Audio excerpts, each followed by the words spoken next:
ข่าวสารเพื่อการประชาสัมพันธ์กำหนดการ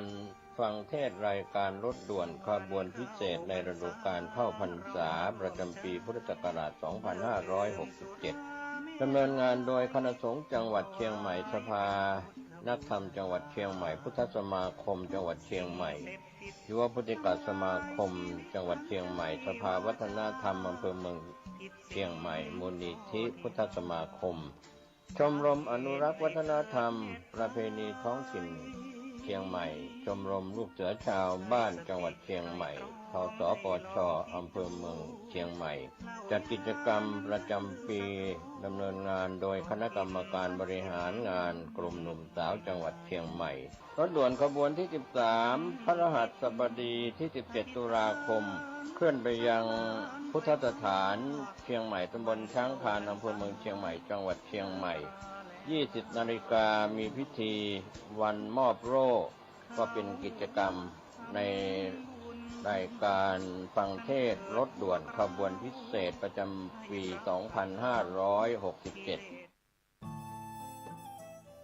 ท่านกำลังติดตามรับฟังสถานีวิทยุกระจายเสียงพระพุทธศาสนาแห่งชาติและสังคมคลื่นเพื่อการศึกษาพระพุทธศาสนาและวัฒนธรรมระบบ FM 104.5 เมกะเฮิรตซ์รายการต่อไปเป็นรายการเสียงธรรมจากสามเณรดำเนินรายการโดยสามเณรสมพงษ์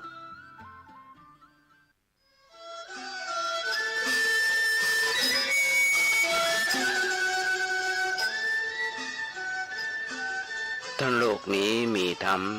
ประจำที่เมื่อทำดีย่อมให้ดีมีที่ไหนมีสุขบ้างทุกข์บ้างช่างปะไรเป็นวิสัยของมนุษย์ปุถุชนขอกราบไหว้สาธุบาอาจารย์ทุกท่านขอเจริญพรศรัทธาญาติโยมผู้ใฝ่ในศีลในธรรมทั้งหลาย มาแล้วรายการเสียงธรรมจากเน้นน้อยสั่งเหลือจากวัดประแดงทั้งนี้โดยการนำของท่านพระครูโคสิทธิปริยัติยาพรเจ้าวัดประแดงเจ้าคณะตำบลสุเทพเขต 1เป็นประจำทุกวันพุธจาก 10 โมงจนถึง 11 โมงโดยประมาณดำเนินในการรถธรรมภาพสามเณรสมพงษ์จากวัดประแดงนั่งจัดรายการอยู่ที่วัดประแดงส่งเสียงมายังสถานีเพื่อพระพุทธศาสนา FM 104.5 ของวัดไฟหินซึ่งทางวัดไฟหินมีท่านพระครูสมุทรวิศวัตรบรกิจโจนายสถานี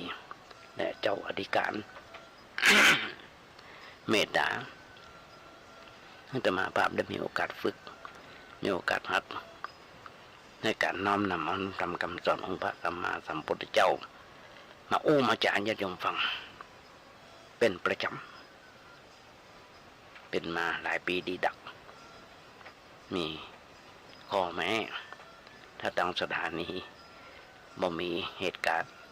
เช่นถ่ายทอดสดหรือว่างานอย่างต่างๆต่อมาก็จะเลื่อนไปตามเหตุการณ์อย่างเมื่อกี้วันที่ผ่านมา 11 โมง 10 โมงถึง 11 โมงมีรายการธรรมะต่อมาก็เลยเลื่อนเป็นบ่ายโมงแล้วแต่เวลาว่างแล้วแต่เวลาตั้งสถานีว่างท่านพระครูสมุวิศวัตรก็จัดให้ธรรมภาพเพราะฉะนั้นเนี่ยเป็นแบบเนี้ยญาติโยมทั้งหลาย ธรรมดาแล้ว 10 โมงจนถึง 11 โมงเป็นเวลาที่อันเหมาะเหมาะกับศรัทธาญาติโยมทั้งหลายพี่พ่อแม่พ่ออุ้ยแม่ม่อนพ่อเฒ่าแม่เฒ่าทั้งหลายกำลังทำกับข้าวกับปลากวาดกำลังกางขวางซักเสื้อซักผ้าลูกหลานแผ่นเต้าได้กินได้ใช้กันถึงบัดเดียวเป็นฤดูฝนตกหนักซักเสื้อซักผ้าก็ดักยากแห้งยากประเดี๋ยวมียุคนี้สมัยใหม่อบซักอบเสร็จเรียบร้อยอ่อนมันว่านะแต่มาก็บ่เคยกำเตือนเพราะฉะนั้นเนี่ยญาติโยมทั้งหลายเปลี่ยนเป็นไปตามยุคตามสมัยและที่หลายวันที่ผ่านมา ตั้งแต่ต้นเดือนถึงวันที่10ขึ้นมาจนถึงวันนี้ประเทศไทยโดยเฉพาะเชียงใหม่ของเราได้เกิดวิกฤตน้ำท่วมน้ำนองหนักหนาป่าป่านมีคนถึงแก่กรรมตายไปอุทกภัยทั่วประเทศหน่วยงานหลายๆหน่วยงานต้องอนุโมทนาสาธุกับผู้ที่มีใจบุญส่วนด้านต่างๆโดยที่ช่วยเหลือเกื้อกูลกันส่งข้าวปลาอาหารข้าวสารอาหารแห้งอย่างต่างๆไปช่วยเกื้อกูลบำบัดทุกข์บำรุงทุกข์ให้กับพี่น้องในประเทศไทยของเราที่ได้เกิดอุทกภัยกันครั้งนี้ต้องอนุโมทนาเขาเป็นคนที่มีบุญกรรมบุญจูทุกๆคนทุกๆหน่วยงานว่าภาครัฐภาคประชาชนทุกๆหน่วยงานสร้างความชื่นใจและสร้างความเสียใจให้กับหลายๆผู้หลายๆท่านด้วยกันขอแสดงความเสียใจไว้ในณที่นี้ด้วยรายการเน้นน้อยสั่งเหลือวันนี้ถ้าจำทั้งหลายอย่างนี้เป็นประจำเขาจะบังเกิดขึ้นมาได้อย่างที่บอกอาตมาได้ขยายบทความเมื่อบทกลอนที่ว่าถ้าโลกนี้มีธรรมประจำที่เมื่อทำดีจะไม่ดีมีที่ไหนมีสุขบ้างทุกบ้างช่างปะไรเป็นวิสัยของมนุษย์ปุถุชน ขยายใจความให้ญาติโยมฟังมากก็หลายปีดีดักวันนี้ก็จะต่อครับญาติโยมทั้งหลายนี่คือปัญหาชีวิตของสัตว์โลกอย่างจะมาโอ้เป็นประจำคนเฮานี่อย่างก็นี่พ้นสิ่งที่มันเสมอภาคกันก็คือสิ่งที่มนุษย์เฮาเสมอภาคก็คือเกิดแก่เจ็บตายสิ่งที่มนุษย์เฮาเหลื่อมล้ำกันก็คือบุญธรรมกรรมแต่งบุญธรรมหรือว่าบุญกรรมที่ทำมาบุญกรรมที่ทำมาบุญเป็นความอย่างไรเป็นตัวอย่างไรบาปเป็นตัวอย่างไรกรรมเป็นตัวอย่างไรเขาก็จะหันได้บุญคือความอิ่มเอิบใจบาปคือความเศร้าหมองญาติโยมทั้งหลายปีนี้เป็นปีหนึ่งที่ธรรมชาติโหดมากโหดกว่าปี45 54ก็45เราจำมาได้549ถ้าจำไม่ผิดปีนี้เป็นปีหนึ่งที่ธรรมชาติโหดให้นาป่าดังภูเขาเหล่ากอต่างๆขี่รถไปตามถนนพอขึ้นไปบนดอยมีแต่ไร่ข้าวโพดไร่ฝักปะแฟงมาแตงมาทั่วอย่างต่างๆสเปเห็นแล้วกันลำกันอย่างกลางโดยหมดเป็นมันม่อนหาต้นไม้ใหญ่บ้าเพราะฉะนั้นฝนตกลงมาก็มีที่ดินที่อุ้มน้ำไว้ก็เลยพัดตามมาบางที่บางแห่งลุกล้ำไปยังสถานที่น้ำปิงกันสถานที่น้ำกันธรรมชาติก็เลยต้องลงโทษเพราะฉะนั้นเนี่ยญาติโยมทั้งหลายคนเฮาบางครั้งบางสิ่งบางอย่างหลายคนที่เห็นแก่ตัวเนี่ยพวกน้องกับบุญธรรมกรรมแต่งเพราะฉะนั้นสิ่งใดก็ตามที่เฮาที่ถูกเขา เฮาหันสิ่งนั้นเป็นอุปทานอย่างใดแต่มาได้โอมาหลายวันนั่นคืออุปทานขันธ์5อุปทานขันธ์สิ่งใดที่มันเกิดขึ้นตั้งอยู่แล้วมันดับไปสมมุติสัจจะมันมีอยู่มันเป็นธรรมชาติของโลกเป็นธรรมชาติของโลกเขาทำโลกเขาทำธรรมชาติก็ลงโทษเขาเนี่ยผัดเปลี่ยนหมุนเวียนกันไปเหมือนกันทุกเมื่อเช้าวันความเจริญความกับเดี๋ยวมันเสื่อมลงกับเดี๋ยวมันร้อนเดี๋ยวมันแดดเดี๋ยวมันฝนตกกับเดี๋ยวหิวกับเดี๋ยวก็หายกับเดี๋ยวเกิดกับเดี๋ยวแก่กับเดี๋ยวเจ็บกับเดี๋ยวตายเป็นธรรมชาติอย่างนั้นเองเพราะฉะนั้นญาติโยมหุ้นส่วนธรรมทั้งหลายอาตมาถึงบอก สิ่งที่เขาเสมอภาคกันนั่นก็คือเกิดแก่เจ็บตายนี่คือเป็นสิ่งเลือดสิ่งหนึ่งที่มาโอ้มันจะยอมฟังเพราะฉะนั้นเลยโอ้เลยบอกทางปฏิบัติเป็นตัวธรรมะไว้เพื่อเอาไปเอามาปฏิบัติญาติโยมผู้ชนทำทั้งหลายลองมาศึกษาเรื่องนี้กันสักน้อยนึงว่ามันจะเป็นประโยชน์แก่สังคมในยุคปัจจุบันก่อนขนาดไหนมากใดถ้าเราได้ปฏิบัติตามบทบัญญัติ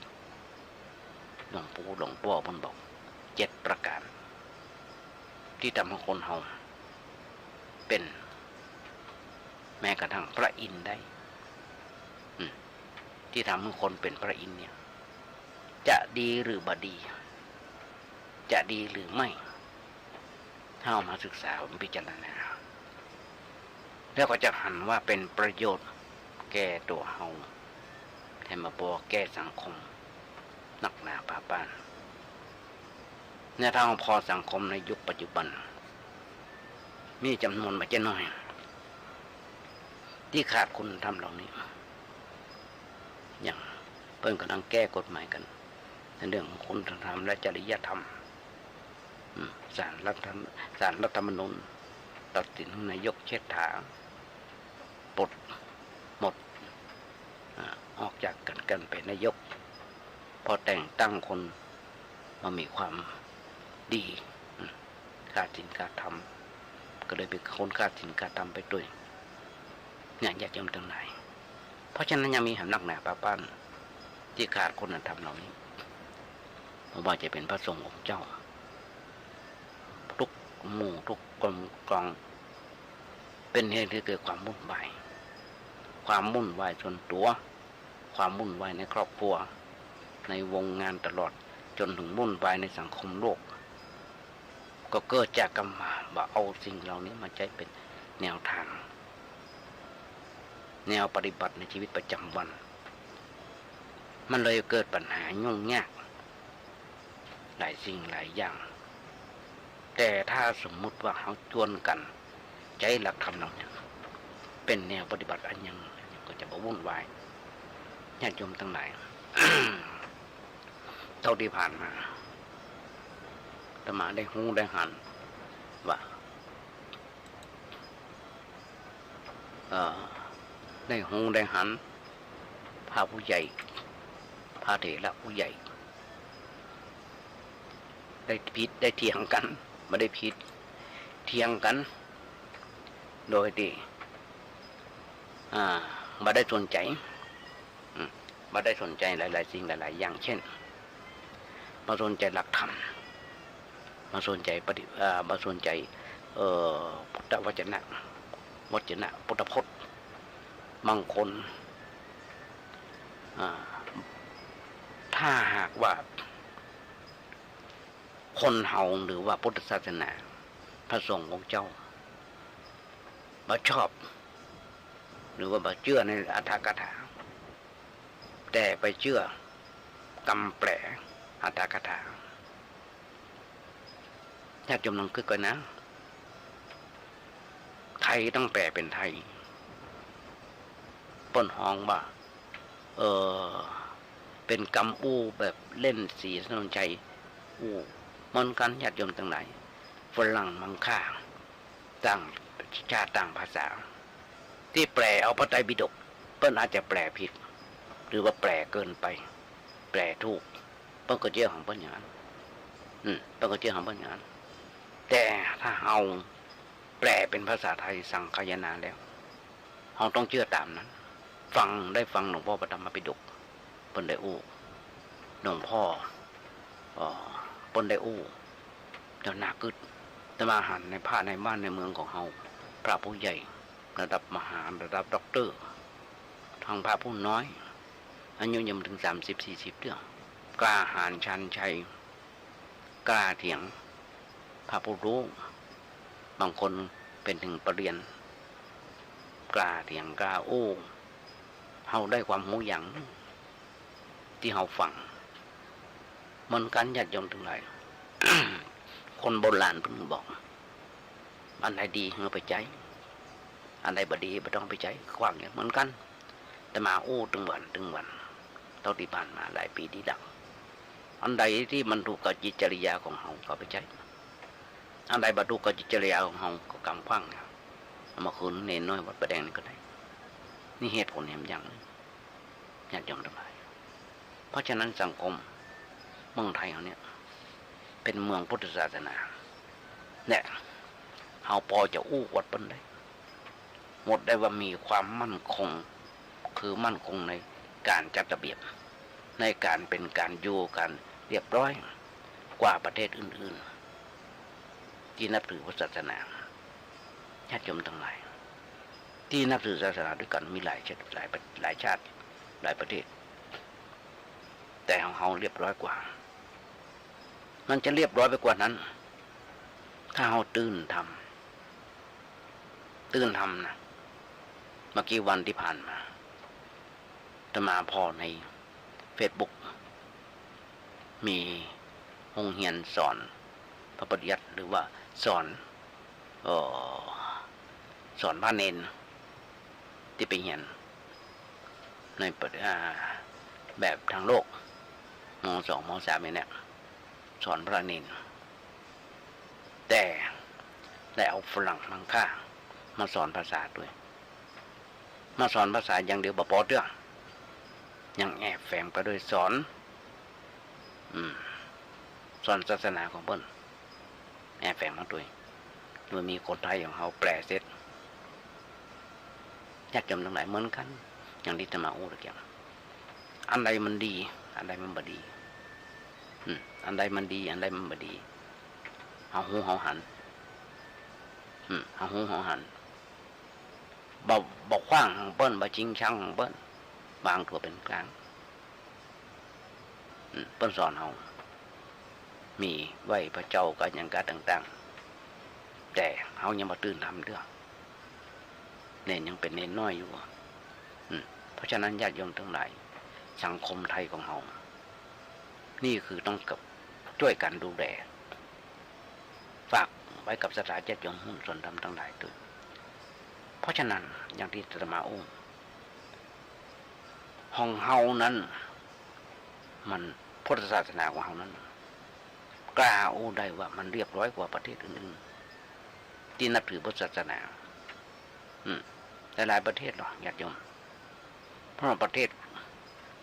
ศอื่นนั้นญาติโยมทั้งหลายโบราณเป็นบอกเสียหลักเอกภาพไปแล้ว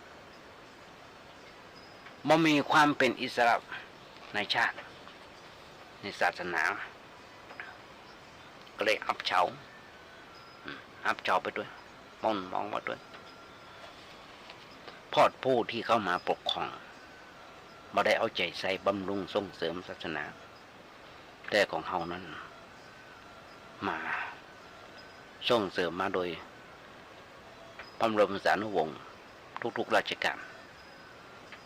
มาจนถึงรัชกาลที่10ช่วยส่งเสริมพุทธศาสนาอย่างที่บอกส่วนในเมืองไทยเขานะพระราชามหากษัตริย์ทุกพระองค์อย่างที่บอกมันเปลี่ยนมาตั้งแต่สมัยโบราณจนถึงบัดนี้อย่างเช่นเวลาจะได้ขึ้นสวรรค์ราชสมบัติพระเจ้าอยู่หัวของเขาก็ประกาศเป็นสัจจวาจาว่าเขาจะบำรุงขอบขันธสีมาอาณาจักรและพุทธศาสนาเพื่อเจริญรุ่งเรืองก้าวหน้า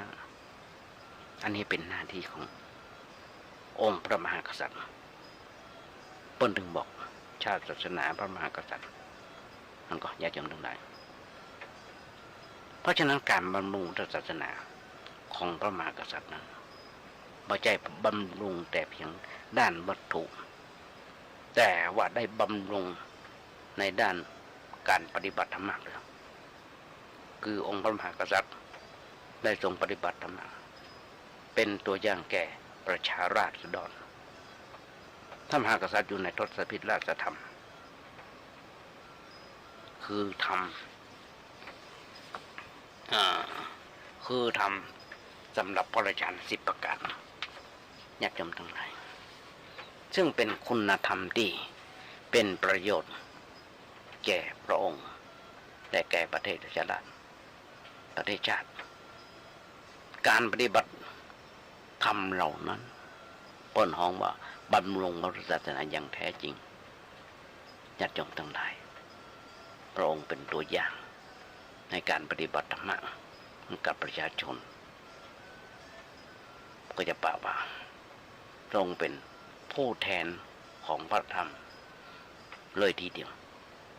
เป็นประมุขที่ทรงปฏิบัติธรรมะอยู่ตลอดเวลาในชีวิตประจำวันของพระองค์ก็ทรงคุณธรรมเป็นผู้แทนของธรรมะก็ว่าได้เพราะฉะนั้นเป็นร่มโพร่มไทรของธรรมะซึ่งในพุทธศาสนาเป็นเครื่องคุ้มครองรักษาเฮาถึงได้อยู่เย็นเป็นสุขกันพอสมควรแต่ว่าญาติโยมทั้งหลายพระสงฆ์องค์เจ้าครูบาอาจารย์เพิ่นบอกไว้มีลางบอกเหตุการอยู่พ้องว่าต่อไปตั้งหน้าต้นไทรกิ่งหักจะเกิดขึ้นต้นโพใบจะล่วงโดนมดมีขึ้นเพราะว่าคนเขาบ่สนใจธรรมะหันธรรมะเป็นของเก่าคล่ำครึประทันสมัยหันกิจกรรมทางศาสนาเป็นเรื่องของปู่ของย่าของตาของยายเอาว่าเป็นของคนเฒ่าคนแก่ไปในครั้งในต่อไปต่างหน้าคนเฮาญาติโยมทั้งหลายได้จวนกันคนจวนกันละเลยแบบแผนขนบธรรมเนียมประเพณีอันดีงามแล้วจะมีอย่างเป็นหลักรักษาจิตใจกันต่อไปก็จะอยู่ด้วยกันด้วยความคอมเมนต์เข้าหากันก็จะเกิดเป็นปัญหาสร้างความทุกข์ความเดือดร้อนญาติโยมทั้งหลายรัฐบาลของเรากำลังเป็นมาได้ปีเสร็จมีคนร้องเรียนมีคนร้องนักร้องได้หลาย10 คดีเลยอันก็ญาติโยมทั้งหลายต่างคอมเมนต์กำลังตึงเข้าหากันญาติโยมทั้งหลายลองคิดพอเถอะเอาแบบเรียมแบบเห็นง่ายๆใกล้ๆบ้านมีใกล้ๆบ้านเราเนี่ยมีพอสมควรมันสอนเราอยู่แล้วว่าการมาประพฤติธรรมนั้นมันให้ผลอย่างไรเฮาคนไทยควรจะช่วยกันกอบกู้ฐานะธรรมะทางจิตใจคงอยู่ในตัวเฮาตลอดไปโดยเฉพาะญาติโยมที่ไปวัดไปว่าเขาวัดเขาว่านับว่าได้ปฏิบัติอยู่แล้วทั้งที่เป็นคนเฒ่าคนแก่คนหนุ่มคนสาวแม่ละอ่อนนุ่มๆก็มาฟังกันอยู่มีอย่างที่บอกอยากจะฟังตลอดนะว่ารถด่วนขบวนพิเศษก่อตั้งขึ้นโดยพระศรีธรรมนิเทศประเด็นนี้ก็ยังมีอยู่โดยการนำของพระสงฆ์องค์เจ้าหรือไม่ก็รถด่วนขบวนที่เป็นอบหน่วยอบรมประชาชนอย่างต่างๆผ่านกันได้อยู่ทุกเมื่อเจ้าวังยังฟังกันอยู่ยังพาไปกันอยู่อันนั้นก็นับว่าเป็นผู้ได้เดินต้ยเส้นทางที่ดีงามคือเดินต้ยทางของบรรพบุรุษนั่นคือพระพุทธเจ้าเปิ้นบอกว่าเจิงของเดินต้ยเฮาผู้ใหญ่เดินแล้วผู้ใหญ่นั้นหมายถึงผู้มีธรรมว่าใจใหญ่เฉพาะเกิดในตระกูลใหญ่แต่ว่าใหญ่บ่มีธรรมะเป็นหลักครองใจผู้ใดมีธรรมะครองใจแม้ยังเป็นอ่อนเป็นคนใหญ่เป็นหนุ่มเป็นสาว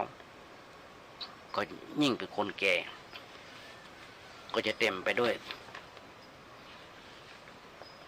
มีธรรมะเต็มไปด้วยธรรมะ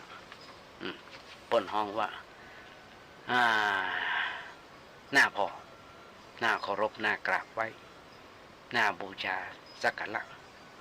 เพราะมีธรรมะเป็นเครื่องประดับจิตใจเราควรจะได้ใจธรรมะเป็นแนวทางไว้เป็นแนวทางชีวิตไปคนในสมัยก่อนๆได้โอ้ได้สอน กล่าวตักเตือนกันนักกันหนาเมื่อคนประพฤติธรรมตั้งใจให้มั่นอยู่ในธรรมมากตลอดไปเช่นในเรื่องนี้ก็จะห้องว่าสอนให้ประพฤติธรรม7 อย่างในข้อแรกญาติโยมทั้งหลายเพิ่นบอกว่าผู้ที่จะเป็นใหญ่เป็นโตขนาดพระอินทร์ได้ ขนาดเป็นพระอินทร์ได้นั้นจะต้องเป็นผู้บำรุงเลี้ยงพ่อเลี้ยงแม่เป็นการเลี้ยงพ่อแม่เป็นเรื่องใหญ่เป็นเรื่องสำคัญในชีวิตของคนเฮาด้วยเพราะเฮาถือกำเนิดเกิดมาจากพ่อจากแม่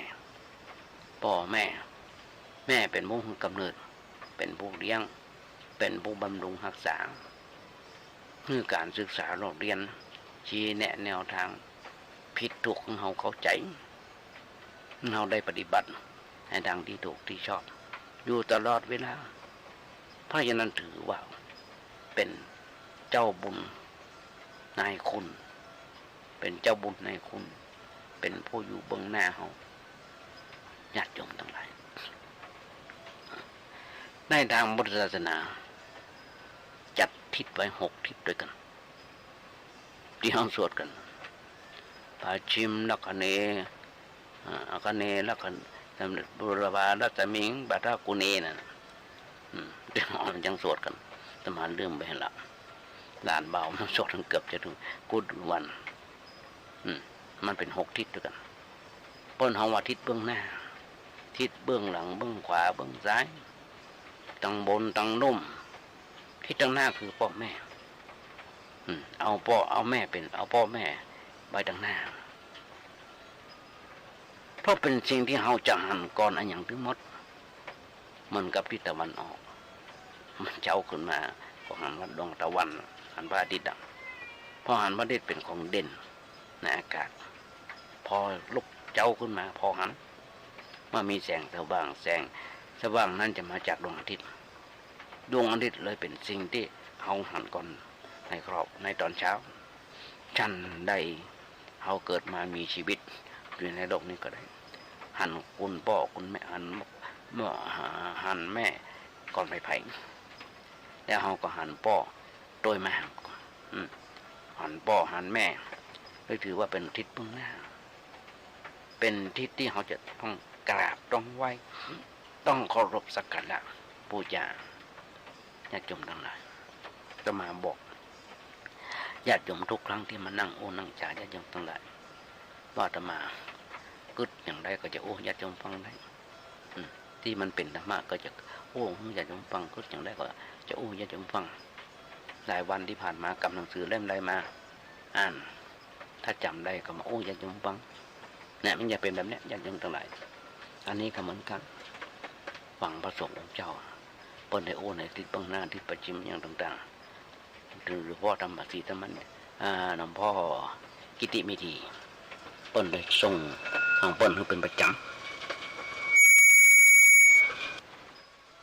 เพราะฉะนั้นญาติโยมหุ้นส่วนธรรมทั้งหลายที่ให้ญาติโยมฟังเป็นประจำคนใดละเลยบกราบไหว้ทิศเบื้องหน้าเปิ้นบอกว่าคนนั้นเป็นคนคบบ่ได้เป็นคนคบบ่ได้เพราะว่าทิศที่อยู่ตั้งหน้าตัวว่าเร็วพ่อก็ต้องกับว่าเป็นคนตาบอดตาไซพ่ออันยังบอกหูจักอันเนี้ยบอกหูจักนั่นเองแต่คนใดมีความเคารพหักพ่อหักแม่เป็นคนที่ไว้ใจได้เข้าใกล้ได้เอามาร่วมหุ้นส่วนได้ทำกิจการค้าขายยังก็ได้เพราะคนประเภทนั้นพื้นฐานทางด้านจิตใจดีมีความกตัญญูกตเวทีเป็นพื้นฐานคนเฮาได้จิตใจมั่นอยู่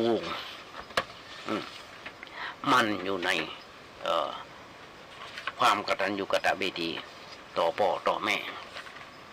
ผู้บังเกิดก้าวแล้วเป็นคนที่คบได้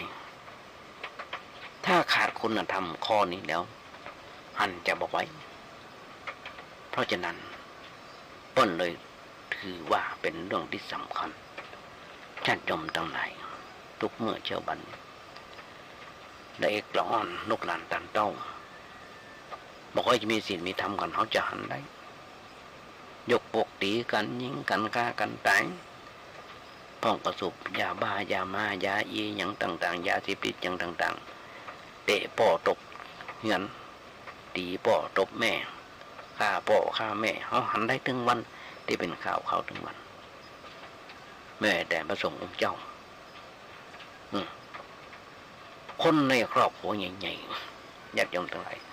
ลองพอเถอะที่มีความเจริญก้าวหน้ามั่นคงเป็นปึกเป็นแผ่นก็เพราะคนในครอบครัวของเปิ้ลนั้นเขารบรักในพ่อในแม่เมื่อมีชีวิตอยู่ก็ถือว่าเป็นผู้กำเนิดนำเป็นผู้ดิดเดินไปทางหน้าเขาเป็นผู้เดินตุ้ยเปิ้ลเดินไปทางไหนเขาก็เดินไปทางนั้นอันปกติของพ่อของแม่ย่อมเดินไปในทางที่ถูกที่ชอบมาเดินไปในทางที่ผิดถ้าเป็นคนที่มีความสำนึกในหน้าที่อาจจะมีพ่อ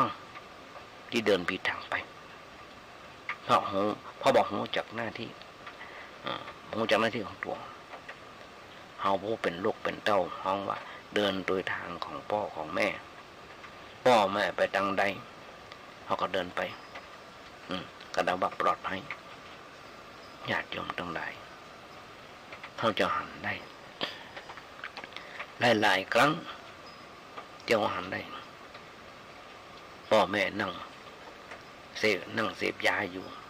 โดยมีลูกไม่ต้องบางทีก็เอาลูกเต้าสูบด้วยก็มีหันได้เป็นที่น่าสลดหดหู่เป็นที่น่าสังเวชบางทีให้ลูกใจให้ลูกเต้าไปขอทานให้ลูกเต้าไปลักเล็กขโมยน้อยหันกันอยู่บางทีพ่อเองแม่เองเป็นผู้ดูต้นทางลูกไปลักไปขโมยเปิ้นเป็นข้าวเขาหันได้ทุกเมื่อเช้าวันญาติโยมทั้งหลายเหมือนกันแต่ถ้าเดินออกนอกลู่นอกทางเมื่อใดก็จะเกิดความทุกข์ความเดือดร้อนตอนนั้นทันทีเพราะฉะนั้นเพิ่นเลยสอนเรื่องนี้ไว้ก่อนเป็นข้อต้นพ่อแม่เป็นพ่อพรหมอย่าก่อนเป็นพรหมในครอบครัวเป็นเทวดาในครอบครัวเป็นพระอรหันต์ของลูกๆในครอบครัวเป็นผู้ที่เฮาจะต้องกราบไหว้บูชาสักการะทุกค่ำเช้าเข้านอนคนในสมัยโบราณเพิ่นถือนักถือนาในเรื่องอย่างนี้แต่ว่ามาสมัยนี้ญาติโยมมุ่งส่วนดำตรงไหนเหตุการณ์มันเปลี่ยนแปลงไปปิ้นจะลิ้นความเคารพในพ่อแม่ก็สักจะน้อยลงอย่างที่บอกภาพอย่างที่เกี่ยวกับการปฏิบัติต่อพ่อต่อแม่ก็น้อยลงไปทุกวันเวลาทำไมถึงน้อยลงไปในเรื่องอย่างนี้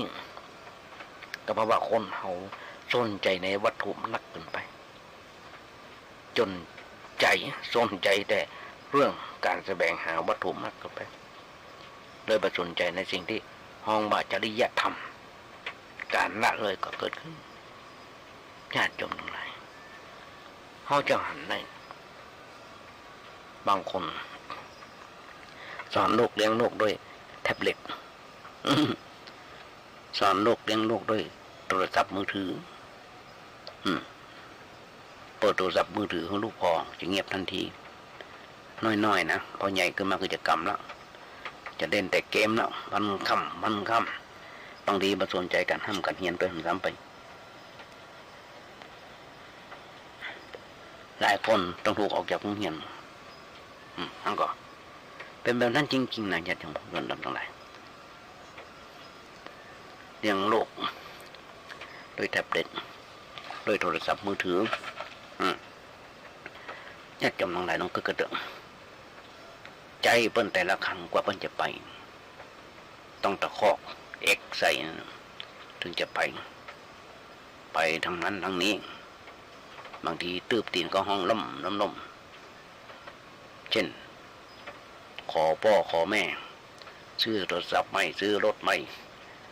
ซื้อรถซื้อโทรศัพท์บ่ได้ยังใจเติบถิ่นก็ห้องไปอยู่บนเดี๋ยวพ่อก็ไปปอบแล้วเดี๋ยวพ่อจะซื้อพ่อด่าแม่จะไปซื้อแม่ก็ไปปอบไปซุยแม่จะซื้อเนี่ยอยากจำตั้งไหน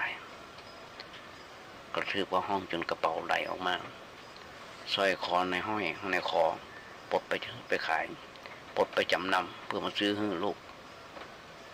ได้กำเดียวลูกบอกว่าจะเอามาทำงานจะมาทำงานของเพื่อนคือการเล่นเกมมีบ้านน้อยญาติโยมทั้งหลายที่เป็นแบบนี้หรือบางทีก็นึกว่าพ่อแม่คนพ่อคนแม่เพิ่นมีอย่างที่จะต้องช่วยมันต้องช่วยเหลือเพิ่นมีความสุขความสบายอยู่แล้วก็เลยเอาใจใส่จากนี้เพิ่นว่าคนบ่มีหัวใจคือบ่ได้คิดว่าพ่อแม่บ่ได้ต้องการแต่วัตถุเพียงอย่างเดียว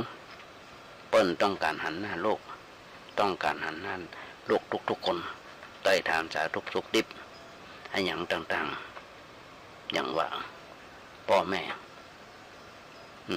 เขาเพิ่นมีเงินมีทองใจมีบ้านอยู่อุดมสมบูรณ์แล้วเขาก็คิดไปว่าบ่ต้องไปยุ่งกับเพิ่นอยู่สบายแล้วอย่างเนี้ยเกิดบ่ถูกต้องถ้าว่าคนอายุนักคือคนที่ว้าเววิโวเวซ้ำหายกว่านั้นจะมาตึกทุกครั้งที่มันอยากจะบางคนหนักกว่านั้นจริงๆเอาลูกเอาเต้าไปให้พ่อให้แม่เลี้ยงให้ตาให้ยายเลี้ยงให้ปู่ให้ย่าเลี้ยงเพื่อคลายเหงาตัวเก่าน่าจะได้สบายไปทำการทำงานบางคนเป็นแบบนั้นจริงๆญาติโยมทั้งหลายตั้งภาคเหนือของเขาหรือภาคอีสานของเขานักหนาป้าบ้านที่เลี้ยงหลานเลี้ยงอย่างอยู่ที่บ้านเขาก็ส่งสตุบสตางค์มาบางทีมาพอใจมาเบิกเงินสวเพิ่นนั่นหรอเบิกสวเพิ่นน่ะจ่ายกับน้ำกับเงี้ยยังต่างๆสัปปะที่เขาคืดกันเพราะฉะนั้นคนเฒ่าคนแก่ถ้าคนใดเป็นขอนที่มีเหตุอย่างแต่มาก็จะดีไปอย่างคนเฒ่าคนแก่พ่อแม่มันเป็นขอนที่มันมีเหตุเขาบอกค่อยพ่อบอกค่อยก่อยนะอย่าจบทั้งหลายเป็นแบบนั้นจริงๆสร้างความว้าเวทางจิตใจความว้าเวทางจิตใจเนี่ยญาติโยมทั้งหลายมันทุกข์ขนาดเป็นเรื่องความทุกข์ในชีวิตประจำวันเพราะฉะนั้นโลกที่ดีต้องสำนึกในข้อนี้ถึงแม้ว่าเปิ้นจะมีความสุขความสบายทางวัตถุแล้วแต่บางทีอาจจะบ่สบายทางด้านจิตใจก็ได้ญาติโยมทั้งก็เกิดกินของเปิ้นกินจีนกินก็จีนมันก็กินของเปิ้นกินตึงจีนกินแบบจีนมันก็บ่ล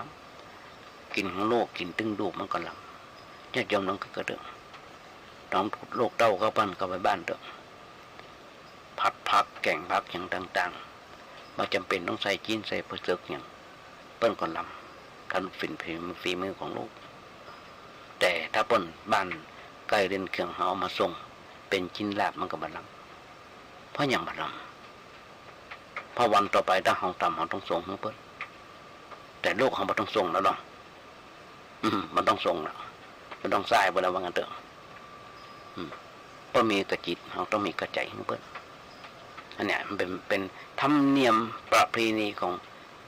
คนไทยของเราเป็นประเพณีก็เป็นนี่คนไทยของเราโดยเฉพาะทางภาคเหนือของเราเปิ้นห้องว่าจิตใจเพราะฉะนั้นเราควรจะเข้าใกล้ไต่ถามเช่นตื่นเจ้ามาปักแอลเปิ้นอย่างน้อยนึงไปพอว่าเป็นอย่างไรแต่คืนหลับสบายดีก่อนวันนี้ต้องการอย่างพ้องจะให้ลูกช่วยเหลือเชื่อจุนอย่างพ้องอันเนี้ยญาติโยมทั้งหลายก็ยังนับว่าเป็นความชุ่มเย็นเป็นยาชูกำลังใจของญาติโยมของพ่อของแม่เหมือนกันแต่มาก็เหมือนกันญาติโยมทั้งหลายธรรมะที่จะมาได้ญาติโยมฟังเป็นยาชนิดหนึ่งเป็นยาขนาดหนึ่งที่ญาติโยมลูกหลานเต้าได้ฟังแล้วท่านนำไปประพฤติปฏิบัติก็นับว่าน่าจะดีน่าจะดี ญาติโยมจะมาส่งไปให้แจ้งมาก็ส่งสวัสดีมาเจ้ามาตอนแมลงมา4 โมงแมลงจนถึง2 ทุ่มแต่มาส่งธรรมะหึ่งหำจาก3 โมงเกิงจนถึง2 ทุ่ม4 ชั่วโมงก็กว่าตึงวันญาติโยมติดตามจะมาได้ในทาง Facebook เน้นน้อยสังเหลือในทาง Messenger ที่เป็นเพื่อนกันในกลุ่มในไลน์ใน YouTube พิมพ์ก็ว่าเน้นน้อยสังเหลือแล้วก็หันทุกเมื่อเจ้าวันที่จะมาส่งญาติโยมทั้งหลายแม่ปัจจุบันของในเมืองไทยของต่างประเทศก็มีปนอนุโมทนาสาธุมาด้วยนั่นคือยาชูกำลังใจทั้งนั้นอย่างหนึ่งเนี่ยญาติโยมทั้งหลายคนเฮาถ้าบ่มีน้ำใจวัตถุมันก็บ่มาแต่ถ้ามีน้ำใจแล้ววัตถุมันก็ตัวมาเป็นธรรมดาเพราะฉะนั้นคนเฮาควรจะมีอันอย่างไปฝากบ้องวันเกิดของพ่อของแม่ก็เอาอันอย่างไปให้เปิ้นอย่างน้อยๆไปอวยพรให้เปิ้นความจริงเอาไปอวยพรคนเฒ่าคนแก่เท่ากับเอาไป5 ปอนด์ต้องเอาไป5 ปอนด์มากกว่าคือไป5 ปอนด์จากเปิ้นแต่ห้องว่าไปอวยพรให้เปิ้นห้องว่าไปอวยพรที่ถูกใจแง่นึงอย่างนึงเหมือนกันต่อไปก็คือไปให้เปิ้นสบายใจได้หันหน้าเท่าลูกหลานทันเต็นลูกหลานทันเต็นลูกเล่นแล้วลูกหลานนั้นเล่นโดนเมื่อเปิ้นสบายใจก็กินได้สนอนรับอายุมั่นขวัญยืนถ้าว่าลูกหลานบ่ไปเห็นเลยมันก็บ่ไหวคนโบราณเปิ้นถือเช่นว่าวันสำคัญวันสงกรานต์วันปีใหม่วันเข้าพรรษาออกพรรษาครับนี่ยังกี่วันจะออกพรรษาละวันที่17ก็ออกพรรษาละวันใหม่อย่างเนี้ยเราก็ไปกราบไปไหว้คนหลักคนใหญ่ตามบ้านนอกตัวไปนั้นเปิ้นห้องว่าเปิ้นในหมู่บ้านย่อมได้รับการสักการะเคารพความเคารพจากคนในหมู่บ้านนั้นสมัยละอ่อนเคยจำได้ว่ามีคนแก่อยู่คนนึงเปิ้นบอกไว้นึกได้ว่าหลวงปู่ปัญญาหลวงพ่อปัญญาหลวงพ่อพุทธทาสเปิ้นได้อู้จะมาเล่นกำหนังสือเปิ้นขึ้นมาหลายครั้งแล้วก็จำได้จะมาเคยอู้ญาติโยมฟังหลวงพ่อปัญญาเปิ้นบอกมีคนแก่คนนึงที่บ้านที่อยู่ที่เปิ้นอยู่หลวงพ่อพุทธทาสหลวงพ่อปัญญาเปิ้นอยู่เปิ้นห้องตาบี้เนี่ยเดินดังคูดังกล้องอะแต่ว่ามีความรู้หลายอย่างเป็นช่างไม้สมมติว่าเปิ้นจะสร้างบ้านสร้างเรือนตาบี้ต้องไปขีดไปเจาะไปบากเสาเพื่อเปิ้นตัดไม้ทั้งที่แก่เต็มที่เท่าเต็มที่แล้วก็ยังใจเปิ้นอยู่ใจคนเดียวเท่านั้นไม่มีใครลูกๆก็บ่มีแต่ว่าบ่เดือดร้อน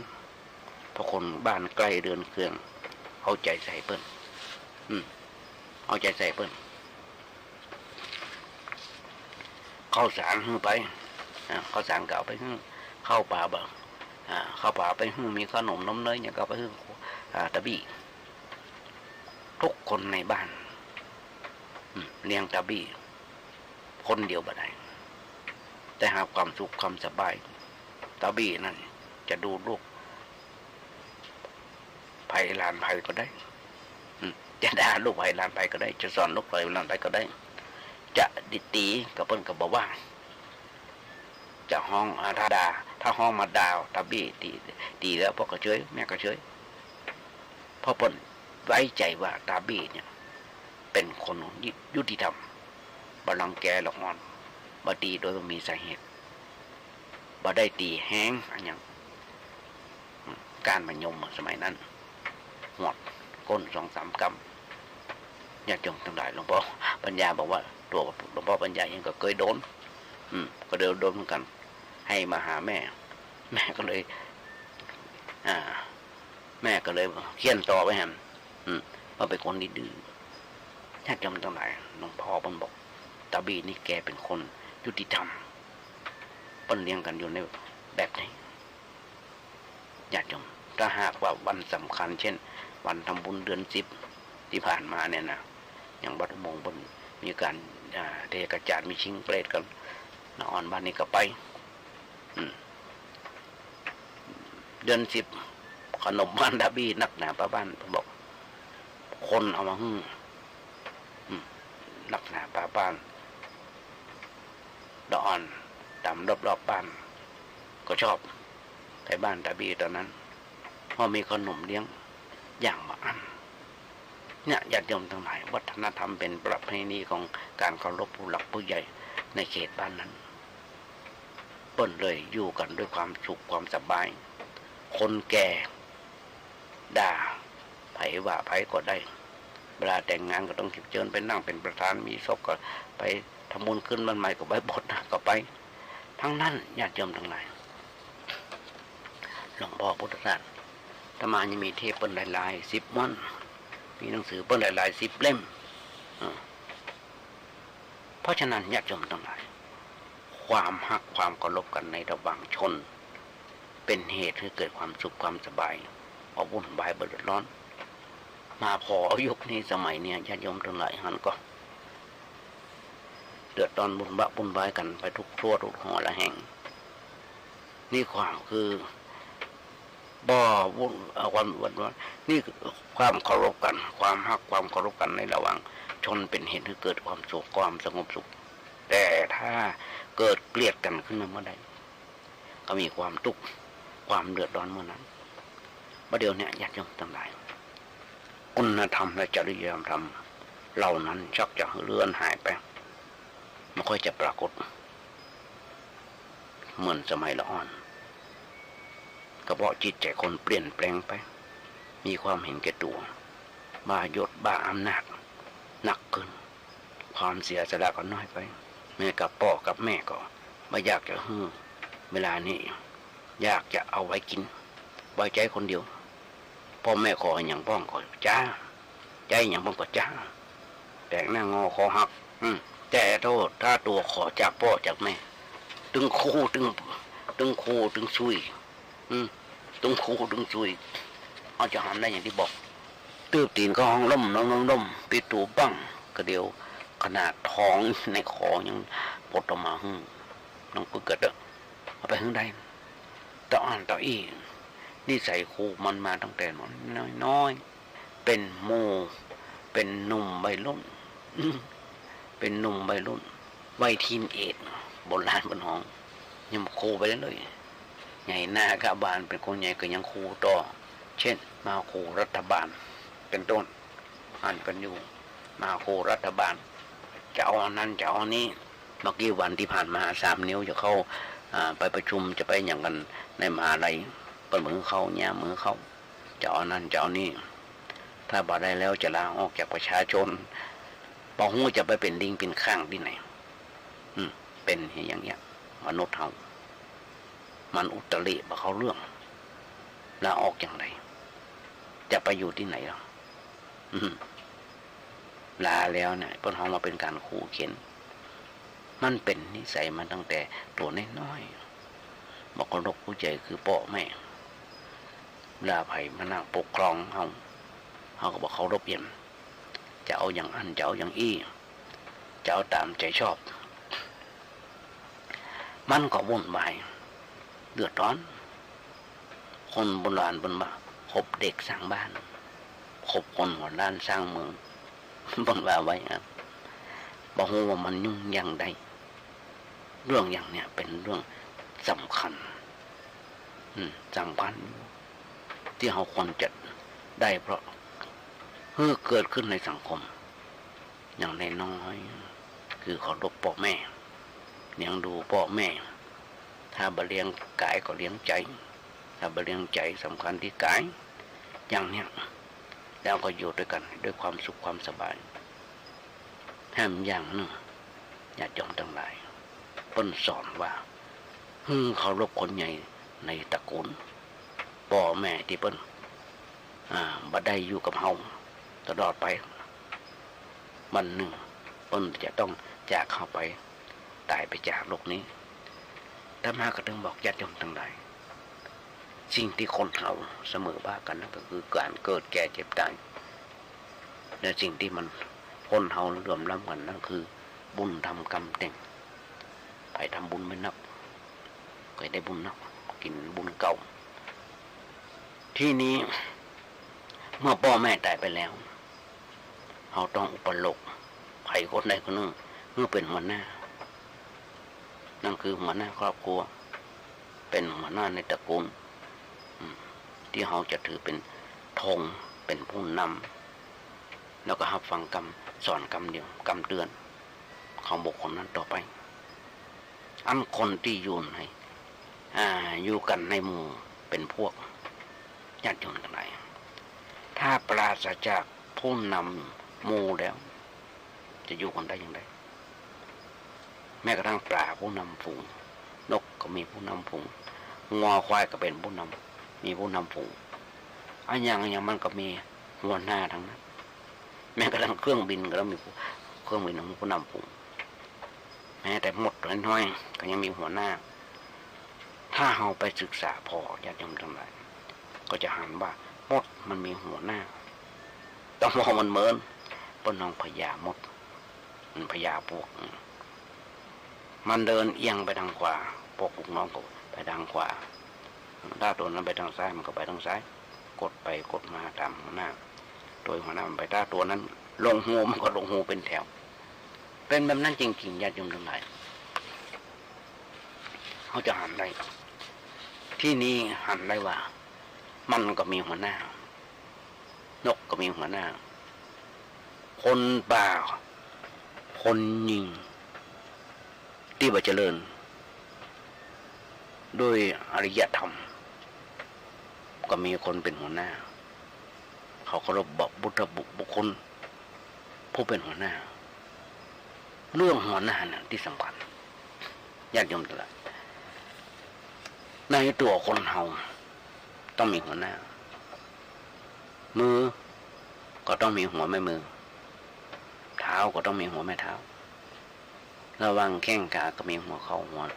เรื่องหัวทั้งนั้นสำคัญทั้งนั้นถ้าลุดหรือว่าหายไปจากหัวก็ไปรอดหัวเข่าลุดก็เดินมาได้หัวแม่มือบะมี4 นิ้วก็ใจเรื่องอย่างไรก็ไปได้เรื่องอย่างต้องมีผู้นำขาดผู้นำแล้วก็บอกไว้เพราะฉะนั้นในครอบครัวเราต้องมีผู้นำผู้นำคือคุณพ่อคุณแม่คือพ่อคือแม่เริ่มต้นเมื่อพ่อแม่ตายไปแล้วก็ต้องตั้งผู้นำนั้นขึ้นมาใหม่ผู้นำของเราก็คือผู้เป็นพี่ใหญ่ในครอบครัวสมมติว่าคนในนะคนเป็นผู้แม่หญิงก็ต้องเป็นผู้นำเป็นผู้ชายก็ต้องเป็นผู้นำเคยบอกว่าเคยไปที่ทำงานเปิดแห่งหนึ่งพ่อตายก่อนแล้วเหลือแต่แม่นี่เป็นละครที่หันกันอยู่เป็นซีรีส์เป็นหนังเรื่องนี้เพราะนั้นพ่อคนตายเหลือแต่แม่พอวันที่แม่ตายลูกก็มาประชุมพร้อมกันลูกทุกคนลูกของแม่นั้นเป็นพระอยู่องค์บทเป็นเจ้าอยู่องค์พอมาประชุมพร้อมมันก็บอกว่าต่อไปนี้ไปของพี่สาวชื่อนั้นชื่อนี้เป็นผู้นำในครอบครัวของเราเรื่องจัดการงานศพทำมาอย่างทุกอย่างต้องฟังเปิ้ลทั้งที่เปิ้ลเป็นพระแต่เปิ้ลเกียรติแก่พี่สาวพี่สาวเป็นใหญ่ในงานในการความจริงถ้าเปิ้ลเป็นเฮียเองก็ได้แต่ว่าบ่เหมาะเพราะว่าบ่เคารพต่อพี่สาวซึ่งเป็นพี่ใหญ่จะเคยตั้งพี่สาวเป็นใหญ่ในครอบครัวของเราทุกคนต้องฟังเสียงพี่ถ้าพี่ว่า เอาก็ต้องเอาบ่เอาก็ต้องบ่เอาหนังสือเล่มนี้ญาติโยมทั้งหลายแต่มาอ่านหลายหนของหลวงพ่อประทานหลวงพ่อปัญญาจะทำมาอย่างก็ต้องฟังเบิ้ลทั้งนั้นในงานเรียบร้อยหมดหลวงพ่อบอกว่ามีอาการตุกติกตุ้งติ้งก็เพราะว่าเขายกเขาเบิ้ลเป็นผู้นำญาติโยมทั้งหลายในหมู่ชาติประเทศก็เหมือนกันในประเทศชาติของเขาก็เหมือนกันก็มีผู้นำถ้ามามีผู้นำก็วุ่นวายผู้นำฝ่ายบริหารก็มีฝ่ายตุลาการก็มีอย่างน้อยได้หันทุกเมื่อเช้าวันฝ่ายนิติบัญญัติก็มีตามแบบประชาธิปไตยใครมีหน้าที่อะไรก็ต้องปล่อยเบิ้ลทำหน้าที่นั้นเรียบร้อยสมบูรณ์อย่าไปขัดคอเปิ้ลมาเอาเปิ้ลเป็นแล้วก็ให้เป็นให้เป็นให้เต็มเป็นให้เต็มที่ถ้าไปขัดคอกันนอกกฎก็ห้องกันว่าประเคารพระเบียบแบบแผนประท้วงแบบเบะเบื่อเทิงคนสะดุ้งตกใจหนีควันหนีดีฟอเขาจะหันได้อยู่ทุกเมื่อเช้าวันจะจงทั้งหลายของเขามีพร้อมมูลทุกอย่างในระบอบประชาธิปไตยโดยคณะอย่างต่างๆโดยประชาชนเลือกเข้าไปเขาจะหันได้เพราะฉะนั้นญาติโยมต้นหอมว่ามันมีปัญหาทำมาอย่างด้วยปัญญาโดยวุ่นวายแต่ถ้าทำมาอย่างด้วยอารมณ์แล้วก็วุ่นวายสร้างความทุกข์ความเดือดร้อนเวลาเขาเตี่ยวต่างไปไหนเขามีคนต้นหอมว่าผู้นำทางในบูวาสุบาสิกาเขามีผู้นำต้นหอมว่ามกทายกต้นหอมบอกทุกว่ามคณายกแต่ว่าผู้นำทางผู้นำศาสนาผู้ทำศาสนาพิธีแต่เฮาห้องกันขาไปกำหนึ่งนายทายกทายิกาแต่ว่าผู้ตอนนี้คนจะห้องมกรายกผู้นำสวดสมัยตะก่อนต้นหอมว่าพันเอกเสรีนำเฮาสวดมนต์ไว้พระต้นหอมว่าเป็นมกรายกของวัดยังมาประแดงเขามีปนานสนั่นเขียวแก้วเป็นผู้นำเนี่ยญาติโยมทั้งหลายเรียกว่าเวลาจะหมดถึงละโอ้กระม่อนไปกระม่อนไปต้องขอหยุดเรื่องนี้ไว้แค่นี้ก่อน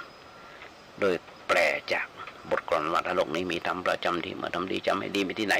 มีสุขบ้างทุกบ้างช่างอะไรเป็นวิสัยของมนุษย์ปุถุชนก็ขยายจากความมือใหญ่ลงฟังได้แบบเนี้ยต้องก่อนนำในการนี้จากไปก็ของานบุญงานกุศลเอิญญาติโยมทั้งหลายได้ฟังสักน้อย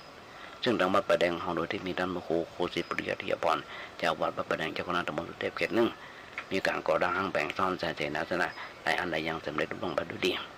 และตอนนี้ไปก็จะมีการสร้างศาลานุสรณ์ของพระเจ้าติโลกราชโดยการที่ว่าวันที่30 ตุลาเนี่ยทางคณะวิศวกรรมมหาวิทยาลัยเชียงใหม่และสถาปัตย์เพื่อจะมาพระกฐินเป็นองค์ประธานในกฐินในสามัคคีในครั้งนี้ขอน้อมนำชนชะตาญาติโยมทั้งหลายโดยอารมณ์ทำบุญทุนทานกันด้วยในครั้งนี้เพราะฉะนั้นญาติโยมทั้งหลายกราบขอบพระคุณในน้ำใจของท่านพระครูสมุวิศวัตรวรกิจโยธาสถานและเจ้าอธิการเมตตาถวายเวลาต่างๆในโอกาสมีโอกาสฝึกโอกาสหัดในครั้งนี้ด้วยขอบอกอ้างอิงเอาคุณศรีบัตรนาไตโดยเฉพาะผู้ที่ครบรอบวันเกิดแล้วเนี่ยขอบอกญาติโยมทั้งหลายขอมีความสุขมีความเจริญคิดสิ่งสิ่งใดส่งความมุ่งมั่นปรารถนาขอญาติโยมอย่าเจ็บอย่าไข้กันเลยขอเจริญพร